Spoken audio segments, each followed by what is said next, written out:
بسم اللہ الرحمن الرحیم۔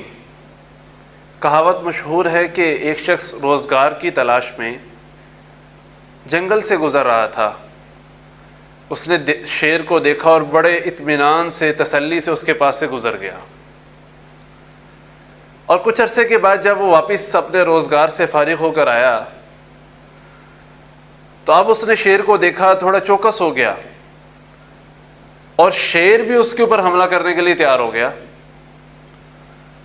تو کسی نے اس سے پوچھا کہ بڑی عجیب بات ہے، جب پہلے آپ یہاں سے گزرے تھے بڑے اطمینان سے گزر گئے، اور شیر بھی بڑے اطمینان سے بیٹھا رہا، اب کی بار جب آپ یہاں سے گزرے تو آپ بڑے چوکس ہو گئے اور شیر بھی آپ کے اوپر حملہ کرنے کے لیے تیار ہو گیا۔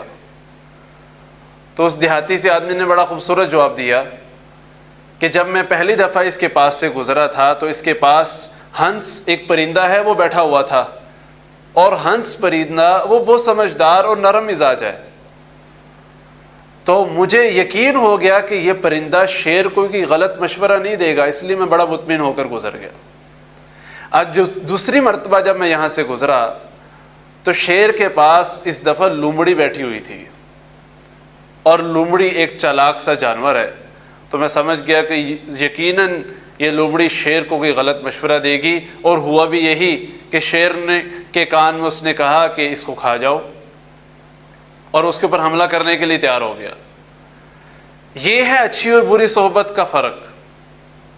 ہم بطور والدین اپنی اولاد کی اچھی اور بری صحبت کا ضرور خیال رکھیں، ان کے دوست کیسے ہیں، ان کا لائف سٹائل کیا ہے، ان کی عادات کیا ہیں، اس پر خاص نظر ہماری ہونی چاہیے۔ دوست بنانا یہ غلط بات نہیں ہے، غلط دوست بنانا غلط بات ہے۔ آپ صلی اللہ علیہ وسلم نے بھی دوستی لگائی، ابو بکر رضی اللہ تعالی عنہ آپ صلی اللہ علیہ وسلم کے سب سے قریبی دوست تھے، اور ایسے دوست تھے کہ ہر موقع پر آپ صلی اللہ علیہ وسلم کے وہ کام آئے اور بہترین مشورے آپ صلی اللہ علیہ وسلم کے سامنے پیش کیا کرتے تھے۔ صحابہ کرام کے آپس میں بڑی بہترین دوستیاں تھیں، اہل بیت اور صحابہ کرام کی بڑی اچھی دوستیاں تھیں، تو یہ تو ممکن نہیں ہے کہ انسان بغیر کسی دوست کی زندگی گزارے۔ تو بہترین دوست کا انتخاب کرنا ایک بہترین کردار کی نشانی ہے۔ ہم بطور والدین یہ ضرور دیکھیں کہ ہمارے بچے کیسے لوگوں کو دوست بنا رہے ہیں۔ صحبت اپنا اثر ضرور رکھتی ہے۔ مثال مشہور ہے کہ آپ خوشبو کی دکان سے باہر نکلیں اور کچھ بھی نہ خریدیں تو آپ کے کپڑوں سے خوشبو ضرور آئے گی، اور کوئلے کی دکان سے باہر نکلیں، کوئلہ نہ بھی خریدیں تو کہیں نہ کہیں کوئلے کا نشان ضرور ہوگا۔ اچھی اور بری صحبت کا یہی اثر ہے۔ تو ہم اپنے بچوں کی صحبت کا ضرور خیال رکھیں، وہ کہاں جاتے ہیں، کن سے ملتے ہیں، کب آتے ہیں، یہ ہماری نظر میں ضرور ہونا چاہیے۔